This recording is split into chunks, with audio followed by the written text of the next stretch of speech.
Subscribe करें हमारे YouTube channel को और इस बेल आइकन को कर लें एक्टिवेट ताकि हमारी वीडियो संबंधी नोटिफिकेशन आपको मिल पाए। Hello guys, welcome to Kumaon classes. दोस्तों, आज की जो वीडियो होने वाली है वो उत्तराखंड की होने वाली है और उत्तराखंड के जो पारंपरिक आभूषण हैं उनके बारे में हम पढ़ेंगे कि आभूषणों को कहाँ कहाँ पहना जाता है। चलिए हम स्टार्ट करते हैं सिर के आभूषण से। तो सिर के आभूषण में हम पहला आभूषण पढ़ते हैं मांग टीका। तो जो मांग टीका होता है, इसकी फ़ोटो आपको नज़र आ रही होगी और आपने देखा भी होगा मांग टीका, जो कि विवाह के अवसर में या शुभ अवसरों में इसको पहना जाता है और इसे सुहाग का प्रतीक माना जाता है और सौभाग्य का प्रतीक माना जाता है, जो कि बना होता है सोने का। लगभग 5 से 10 ग्राम ये गोल्ड का बना होता है। और जैसे इसके नाम से प्रतीक हो रहा है मांग टीका, यानी जहाँ पर मांग भरी जाती है वहीं पर इसको पहना जाता है, यानी पीछे की तरफ ये जाता है, ठीक है। और बालों में इसे एक हुक के माध्यम से फंसा दिया जाता है। चलिए अब हम अपने दूसरे आभूषण की तरफ बढ़ते हैं। तो दूसरा आभूषण जो है हमारा वो है सुहाग बिंदी। तो सुहाग बिंदी जो होती है वो भी सिर का आभूषण है। तो जो सुहाग बिंदी होती है ये वर्तमान में जो बिंदियाँ होती हैं उसके तरह नहीं होती थी, ये पहले बनी होती थी सोने की। लगभग 1 तोला के बराबर इसका वजन होता था और इसमें छोटे छोटे नग जुड़े होते थे और इसे छोटी सी जंजीर के माध्यम से पीछे बालों में जोड़ दिया जाता था। तो हमारा जो तीसरा आभूषण है सर का वो है शीशफुल, जो आपको नज़र आ रहा होगा स्क्रीन में अभी। तो जो शीशफुल था वो किसके द्वारा पहना जाता है, तो विवाह में महिलाओं द्वारा इसको पहना जाता है और ये माथे को कवर करते हुए पीछे की ओर जाता है और फिर इसे बालों से एक हुक के माध्यम से जोड़ दिया जाता है। चलिए हम अपने चौथे आभूषण की तरफ बढ़ते हैं सर के। तो अगला सिर का आभूषण है हमारा वो है बंदी, या जिसे हम कहते हैं बांदी भी कहते हैं, ठीक है, बंदी या बांदी। जो बंदी है ये मुगल कालीन आभूषण है। वर्तमान में इसका प्रचलन काफ़ी ज़्यादा कम हो चुका है। अब जो बंदी आपको दिख रहा होगा ना, ये थोड़ा सा चौड़ा चौड़ा दिख रहा होगा और ये शीशफुल की तरह लग रहा होगा आपको, ठीक है। जैसे शीशफुल जो था वो भी माथे को कवर कर रहा था, माथे में पहना जा रहा था, ठीक है, वैसे बंदी पहना जाता था। लेकिन जो बंदी हुआ करता था वो काफ़ी चौड़ा हुआ करता था, लगभग पाजेब जो होती है पाजेब उसकी तरह चौड़ा हुआ करता था। तो ये मुगल कालीन आभूषण है बंदी, जो कि वर्तमान में इसका प्रचलन क्या हो चुका है, काफ़ी कम हो चुका है, ठीक है। वो इसलिए भी कम हो चुका है क्योंकि वजन में काफ़ी भारी होता था, काफ़ी चौड़ा होता था। तो दोस्तों ये थे हमारे सिर के आभूषण। पहले हमने देखा मांग टीका, फिर हमने देखा सुहाग बिंदी, फिर शीशफुल और बंदी, ठीक है। तो ये जितने भी आभूषण हैं ये सिर के आभूषण हैं। चलिए अब देखते हैं हम कान के आभूषण। तो कान में पहने जाने वाले आभूषण में हमारा पहला आता है मुरखली, जिसे हम मुर्खी भी कहते हैं या मुद्रा भी कहते हैं। तो मुरखली, जिसे हम मुर्खी भी कह दे रहे हैं और मुद्रा भी कह दे रहे हैं, तो ये सोने का बना होता था और चांदी का बना होता था और लगभग 1 तोले के बराबर इसका भार होता था। वर्तमान में इसका प्रचलन बिल्कुल भी नहीं है। चलिए अगले कान के आभूषण की तरफ बढ़ते हैं। अगला कान का आभूषण है हमारा कर्णफूल या कनफूल। इसकी फोटो आप देख पा रहे होंगे, ठीक है। अब देखो कर्णफूल जो है, कनफूल, ये पूरे कान को ढक देता है, ठीक है। तो आपको नजर आ रहा होगा ये पूरे कान को क्या कर दे रहा है, ढक दे रहा है, ठीक है। और ये चांद के आकार का बना हुआ है। किसके आकार का बना हुआ है, चांद के आकार का। तो ये जो कर्णफूल है ना दोस्तों, ये कुमाऊं में काफ़ी ज़्यादा प्रचलित है और जो जौनसार क्षेत्र पड़ता है वहाँ पर बहुत ज़्यादा प्रचलित है। तो कर्णफूल आपको समझ में आ गया होगा, जो कि कान को पूरा ढक दे रहा है और चांद के आकार का ये बना हुआ है और कुमाऊं में और जौनसार क्षेत्र में काफ़ी ज़्यादा प्रचलित है। चलिए अगले कान के आभूषण की तरफ बढ़ते हैं। तो अगला कान का आभूषण है हमारा कुंडल। तो कुंडल को देख के आप समझ रहे होंगे कि जो कुंडल जो वर्तमान में जो कुंडल होते हैं वैसे होते थे, नहीं, ठीक है। तो ये पुरातन आभूषण है। तो उस टाइम पर ये अभी आपको देखो एक आकृति दिखाई दे रही होगी मोर की, तो ये उस टाइम पर मोर की आकृति या पुष्प की आकृति का बना होता था कुंडल। तो चांदी से या सोने से इसका एक आकार दिया जाता था, या तो मोर का आकार दिया जाता था या एक पुष्प की आकृति का आकार दिया जाता था, ठीक है। तो कुंडल की फोटो आप नजर आ रही होगी आपकी। तो कुंडल जो है वो भी कहाँ का आभूषण है, तो कान में पहने जाने वाला आभूषण है। तो अगला कान का आभूषण है हमारा तुग्यल, जिसे तगल्ले भी कह देते हैं हम, ठीक है। तुग्यल कह दे रहे हैं या तगल्ला कह दे रहे हैं। तो तुग्यल है ये सोने का बना होता था या कोई कोई लोग इसे चांदी का भी बनाते थे और इसका प्रचलन कुमाऊं में अधिक था और आकार में ये होता था गोल जैसा, ठीक है। और कान के निचले वाले हिस्से में इसको पहना जाता था। तुग्यल जो कि सोने और चांदी का बना होता था और कुमाऊं में इसका प्रचलन आपको बहुत ज़्यादा मिलेगा। आकार में बिल्कुल गोल होता था और कान के जो निचला वाला हिस्सा है वो वाले एरिया को क्या करता था, ये कवर करता था। तो तुग्यल की फ़ोटो आप देख पा रहे होंगे। तो अगला आभूषण जो है वो है गोरख, जिसे हम कह रहे हैं बुजनी। तो बुजनी यानी गोरख, ये भी कहाँ का आभूषण है, तो ये कान का आभूषण है। तो बुजनी यानी गोरख को ये एक तरह का पुरुष आभूषण है, यानी पुरुष लोग इसको पहनते हैं और ये बना होता था चांदी और सोने का। तो गोरख को मुख्य रूप से पहले जो दूल्हे वगैरह जिसकी शादी हो रही होती थी तो वो लोग इसको क्या करते थे, पहनते थे। तो बुजनी यानी गोरख, ये कहाँ का आभूषण है, तो ये कान का आभूषण है। चलिए अगले आभूषण की तरफ बढ़ते हैं हम लोग। तो अगला जो कान का आभूषण है वो है झुमके, या इसे हम झुपझुपी भी कहते हैं। ठीक है, तो इस झुमके से तो आप अवगत होंगे। तो उत्तराखंड के जो अधिकांशता जो हिस्सा है वहाँ पर इस आभूषण को पहने जाता है, यानी झुमके। तो लगभग कॉमन ही है, हर जगह पहना जाता है झुमके को। फोटो आप देख पा रहे होंगे, आपने देखे भी होंगे झुमके। चलिए अगले कान के आभूषण की तरफ बढ़ते हैं। तो अगला कान का आभूषण है वो है मछली। तो मछली जो है ये आपका पारंपरिक और पुरातन आभूषण है। वर्तमान में ये लुप्त हो चुका है। पहले ये सोने और चांदी का बना होता था और इसका जो आकार होता था वो मछली के आकार का होता था। ठीक है, तभी इसका नाम क्या पड़ गया, मछली आभूषण नाम पड़ गया। तो मछली जो है वो कहाँ पे पहने जाता है, तो ये कान का एक आभूषण है। कान के अन्य आभूषण में जैसे एक बाली भी आ जाता है, एक उत्तरौला भी आ जाता है, एक जलकंछव भी आ जाता है। ठीक है, तो हमें ये अन्य आभूषण में मैंने आपको लिखा दिया बाली, जलकंछव और उत्तरौला। तो ये कहाँ के आभूषण हैं, तो ये भी कान के आभूषण हैं। तो हमारे कान के आभूषण भी पूरे हो गए। चलिए अब नाक के आभूषण पढ़ते हैं। तो नाक के आभूषणों में पहला आता है नथ, जिसे हम कहते हैं नथुली भी, नथ या नथुली। तो नथ या नथुली आपको गढ़वाल और कुमाऊं क्षेत्र में इजीली देखने को मिल जाएगी। तो इसे सुहाग का प्रतीक माना जाता है, आप फोटो में देख पा रहे होंगे इसको। तो सुहाग का इसे प्रतीक माना जाता है और गढ़वाल और कुमाऊं में काफ़ी ज़्यादा ये प्रचलित है। कुछ इलाकों में इसे बेसर भी कहा जाता है, नथ को, नथ या नथुली को बेसर भी कहा जाता है। और आपको पता भी होगा जो टिहरी की नथ है वो काफ़ी ज़्यादा प्रसिद्ध है। टिहरी की नथ काफ़ी भारी भी होती है और सौंदर्य भी इसका अच्छा होता है। टिहरी की नथ का देखने में भी बहुत ज़्यादा अच्छी होती है और भारी भी होती है। ठीक है, तो नथ और नथुली कहाँ का आभूषण है, तो नाक का आभूषण है और गढ़वाल और कुमाऊं क्षेत्र में काफ़ी ज़्यादा प्रचलित है। सुहाग का इसे प्रतीक माना जाता है। तो अगला हमारा जो नाक का आभूषण है वो है फूल या फुल्ली, जिसे हम लौंग भी कहते हैं या हम जिसे कील भी कहते हैं, क्योंकि इसकी आकृति जो होती है लौंग की तरह होती है, कील की तरह होती है। तो इसका नाम क्या पड़ गया है, लौंग भी पड़ गया है और कील भी पड़ गया है। अब जो फूल या फुल्ली है ये वर्तमान में काफ़ी ज़्यादा फेमस कह सकते हो आप, नाक में पहने जाने वाला आभूषण है। तो वर्तमान में काफ़ी ज़्यादा ये प्रचलित है। चलिए अगले आभूषण की तरफ बढ़ते हैं। तो अगला आभूषण जो है हमारा नाक का वो है बुलाक। तो बुलाक आपको नज़र आ रहा होगा स्क्रीन में, ठीक है, इसकी फ़ोटो। तो ये जो इसकी आकृति दिख रही है आपको उल्टे यू की तरह इसकी आकृति नज़र आ रही होगी। ठीक है, तो बुलाक जो होता था ये एक पारंपरिक आभूषण है जो कि बना होता था सोने का और इसकी आकृति जो होती थी उल्टे यू की तरह, या आप कह सकते हो सीधे यू की तरह इसकी आकृति होती थी। तो उस टाइम पर इसका वजन लगभग आधे तोले से लेकर सोने के 1 तोले तक ये बना होता था। और इसकी जो लंबाई आ रही है ना दोस्तों, ये लंबाई इसकी नाक से लेकर हमारी ठुड्डी तक नजर आ रही होगी आपकी। ठीक है, यानी इसकी लंबाई क्या कहाँ से कहाँ तक होती थी, नाक से लेकर लटकते हुए हमारी ठुड्डी तक ये पहुँचती थी, जिसे हम कहते थे बुलाक। ठीक है, तो हमारे नाक के आभूषण हमने देख लिए, नथ, नथुली, फूल, फुल्ली और बुलाक। ये हैं हमारे इंपॉर्टेंट नाक के आभूषण। चलिए अब हम पढ़ते हैं गले के आभूषण। तो गले के आभूषण में हमारा पहला आभूषण आता है उत्तराखंड का, वो आता है चवन्नी माला। तो चवन्नी माला की आप फोटो देख पा रहे होंगे। तो चवन्नी माला जो था ये भोटिया जनजाति की जो महिलाएं होती हैं वो ज़्यादा पहनती थी इसको।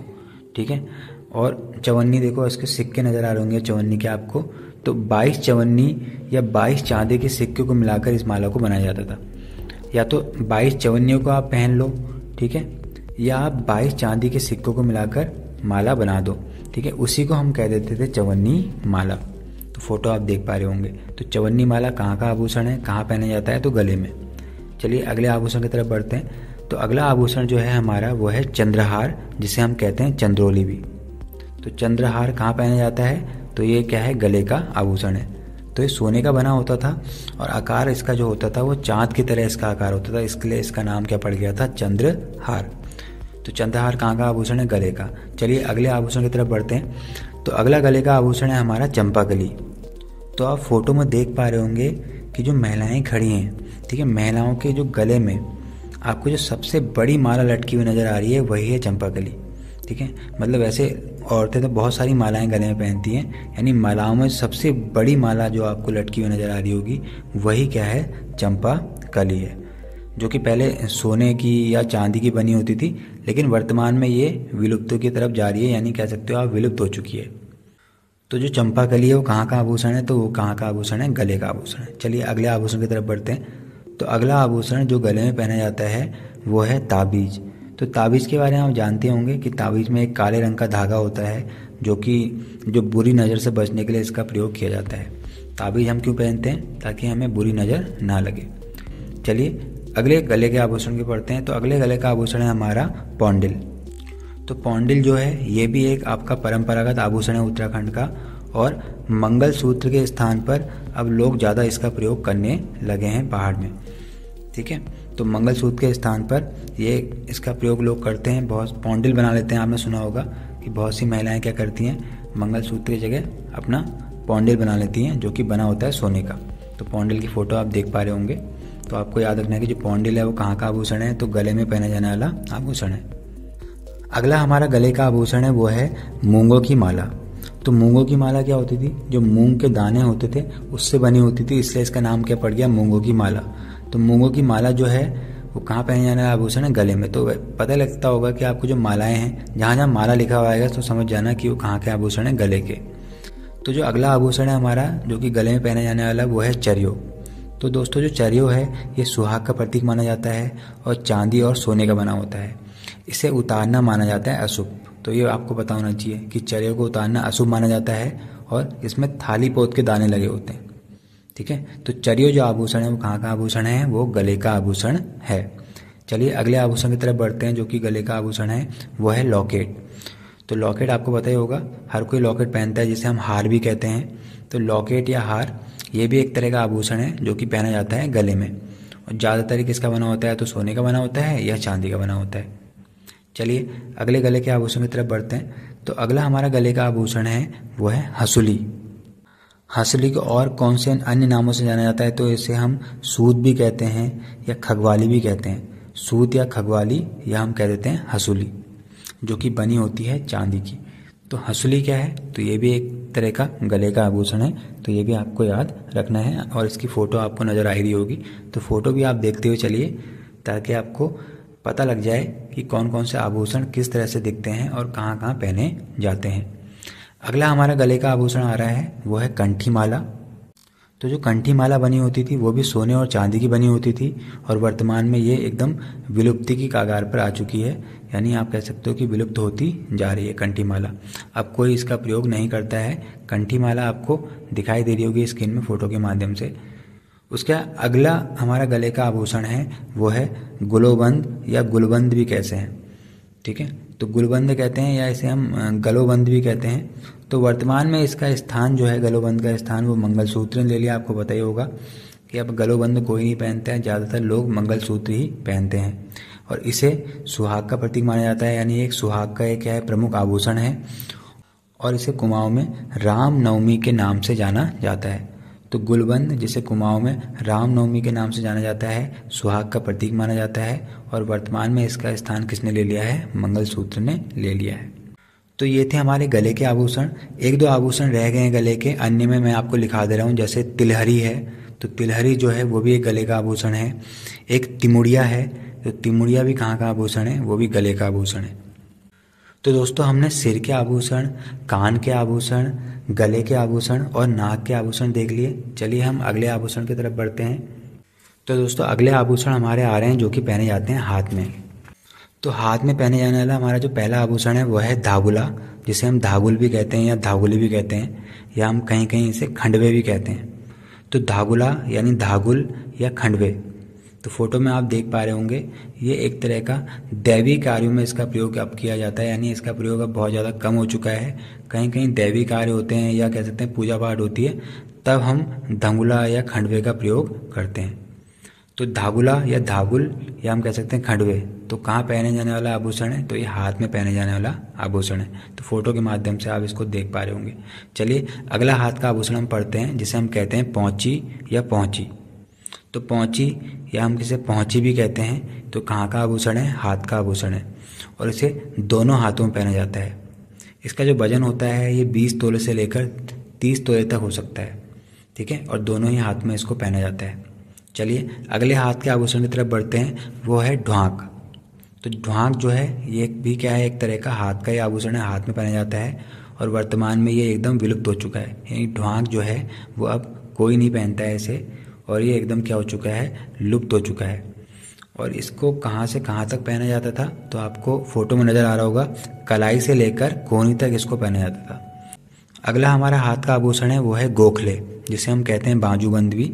तो बाजूबंद इसके नाम से पता लग रहा है आपको, बाजू में पहने जाने वाला आभूषण, जिसे हमने कह दिया बाजूबंद, ठीक है। तो गोखले, जिसको हम अन्य नाम से जानते हैं बाजूबंद, कहाँ का आभूषण है, तो हाथ में पहने जाने वाला आभूषण है। फोटो के माध्यम से आप देख पा रहे होंगे बाजूबंद को। चलिए अगले हम आभूषण की तरफ बढ़ते हैं हाथ के। तो अगला हाथ का आभूषण है वह है अंगूठी, जिसे हम गुट्ठी भी कहते रहे हैं या मुद्रिका कहते रहे हैं या मुनड़ी भी कहते रहे हैं। तो अंगूठी, मुद्रिका या मुदड़ी, ठीक है। तो ये कहाँ पहने जाने वाले आभूषण है, हाथ में पहने जाने वाले आभूषण है। तो ज़्यादातर आपको पता ही होगा कि अंगूठी सोने की बनी होती है या चांदी की बनी होती है, ठीक है। चलिए अगले हम हाथ के आभूषण की तरफ बढ़ते हैं, वह है चूड़ी। तो चूड़ी से भी आप अवगत हैं, स्क्रीन में फोटो भी दिखाई दे रही होगी आपको चूड़ियों की। तो चूड़ी जो है ये भी क्या है, एक तरह का परंपरागत आभूषण है। जो वर्तमान में चूड़ियाँ हैं वो कांच की बनी होती है, लेकिन जो परंपरागत चूड़ियाँ होती थी यानी प्राचीन चूड़ियाँ होती थी वो सोने की बनी होती थी, ये आपको ध्यान रखना है, ठीक है। तो ये चूड़ी जो है वो भी एक क्या है, एक तरह का हाथ का आभूषण है, ठीक है, परंपरागत आभूषण है। पहले जो चूड़ियाँ बनी होती थी वो सोने की बनी होती थी, लेकिन जो अभी चूड़ियाँ आ रही हैं, जो वर्तमान में जो औरतें पहनती हैं चूड़ियाँ, वो ज़्यादातर बनी होती हैं कांच की। तो अगला हमारा हाथ का आभूषण है वो है कंगन। तो ये हमारे जितने आभूषण थे हमने कवर कर लिए हाथ के। चलिए अगले आभूषण की तरफ बढ़ते हैं। अगला आभूषण हमारा है कमर का। तो कमर में पहने जाने वाला हमारा एक आभूषण हम पढ़ेंगे, जिसे हम कहते हैं तगड़ी या तिगड़ी भी कहते हैं, कहीं कहीं इसको करधनी कहते हैं, कमरबंद भी कहते हैं। तो फोटो में आप नज़र आ रहे होंगे आपको तगड़ी, जिसे हम तिगड़ी कह दे रहे हैं या कमरबंद कह दे रहे हैं, या कहीं कहीं इसको कह दे रहे हैं करधनी। चलिए दोस्तों अब बढ़ते हैं पैर के आभूषण की तरफ। तो पैर में पहने जाने वाला आभूषण जो है पहला वो है झिवरा, जिसे हम झिवर भी कह दे रहे हैं या झेवर भी कह दे रहे हैं, ठीक है। यानी कहीं कहीं आपको झिवरा मिल जाएगा, कहीं कहीं इसे झिवर कहते हैं या झेवर कहते हैं। तो झिवरा जो है कहाँ पहने जाने वाला आभूषण है, पैर में पहने जाने वाला आभूषण है और वर्तमान में एकदम विलुप्त हो चुका है। तो ये बना होता था चांदी का, लगभग इसका 100 ग्राम के आसपास वेट होता था और वर्तमान में ये एकदम क्या हो चुका है, विलुप्त हो चुका है। तो अगला हमारा आभूषण है पैर का, वो है पाजेब, जिसे हम जेवरी कह रहे हैं या पैजेबी भी कहते हैं। तो फोटो में आपको नज़र आ रहा होगा पाजेब। देखो अभी जो पाजेब है ना वर्तमान में वो काफ़ी ज़्यादा पतले हो चुके हैं, लेकिन जो पहले पाजेब होते थे वो चौड़ी पट्टी के होते थे। लेकिन वर्तमान में जो पाजेब हैं वो काफ़ी क्या हो चुके हैं, चौड़ाई उसकी काफ़ी ज़्यादा कम हो चुकी है, ठीक है। तो पाजेब जो है वो कहाँ पहने जाने वाला आभूषण है, तो पैर में पहने जाने वाला आभूषण है। अगला हमारा पैर का आभूषण आ रहा है वो आ रहा है पौंटा। तो पौंटा आप देख पा रहे होंगे फोटो में। अगले आभूषण की तरफ बढ़ते हैं। अगला आभूषण है हमारा बिछुआ। तो बिछुए से भी आप अवगत हैं, ज़्यादातर इसको सुहागन स्त्रियां पहनती हैं बिछुए को। और पैर में जो अंगूठा होता है, अंगूठे के जो बगल वाली उंगली होती है वो वाली उंगली में इसको पहना जाता है। और इसको किससे बना होता है बिछुआ, तो ये चांदी से बना होता है ज़्यादा। और इसको अन्य नाम क्या है, तो इसको अन्य नाम इसका है पौलिया, कहीं कहीं इसको पवलिया भी कहते हैं। अन्य पैर के कौन कौन से आभूषण बच गए हैं, तो जैसे इमरती, तो इमरती भी पैर में पहनी जाती है। एक होता है कंडवा, तो कंडवा भी एक तरह का आभूषण है जो कि पैर में पहना जाता है, जिसे हम सुदमन भी कहते हैं, सुदमन। एक है अमृति तार। तो दोस्तों ये थे हमारे आभूषण उत्तराखंड के परंपरागत, जो कि मैंने आपको चित्र के माध्यम से समझाने की कोशिश करी थी। आई होप आपको ये वीडियो अच्छी लगी होगी। अच्छी लगी तो लाइक एंड शेयर जरूर कीजिए। तब तक के लिए बाय बाय।